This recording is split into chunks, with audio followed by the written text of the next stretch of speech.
This is a really good question. So I've been in maintenance on a GLP-1 for over 2 years. I started the GLP-1 tirzepatide in July of 2022, right when it first came out. I'm somebody that was kind of a slower responder. Like I didn't have crazy side effects. I really didn't have any side effects. So I moved up in dose faster. I hit the max dose and I want to say April or March of 2023. By June, I had lost 90. I had plastic surgery. And then after that, I was kind of like, well, I guess this is my maintenance era. I went down in dose a little bit and then found it wasn't working for me. And then I moved to the compounded version and found that that wasn't as effective for me. I was on compound for, I want to say 8 months. Then I moved back to name brand, which seems to be more effective for me. But I found that over all of that process, I had gained a little over 10 pounds, which is fine. It happens, it's normal. I knew from day one that this was going to be a lifetime medication for me. And I think deep down, a lot of us wondered, if that's the case, is there going to be a time where our bodies get adjusted? Because just like when we're on a dose for a long period of time, we eventually move up.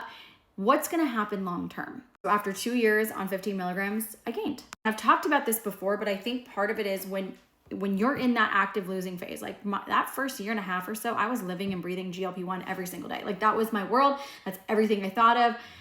I have to get fully immersed and obsessed with something in order to do well at something. Like I'm an all in or all out kind of girl. It's hard for me to stay in that middle place. So is it still working for me? The answer is yes and no. Yes, it's not doing nothing. It's definitely still doing something. And no, it's not as effective as it once was for me. Now there's options in conjunction with my physician.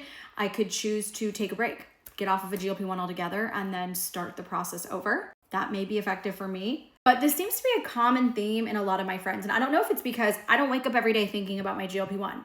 I got into maintenance. I started working on balance. I started working on living my life that didn't center around being on a diet. But at the end of the day, this is going to be a lifelong thing for me. I'm going to have to do this for the rest of my life.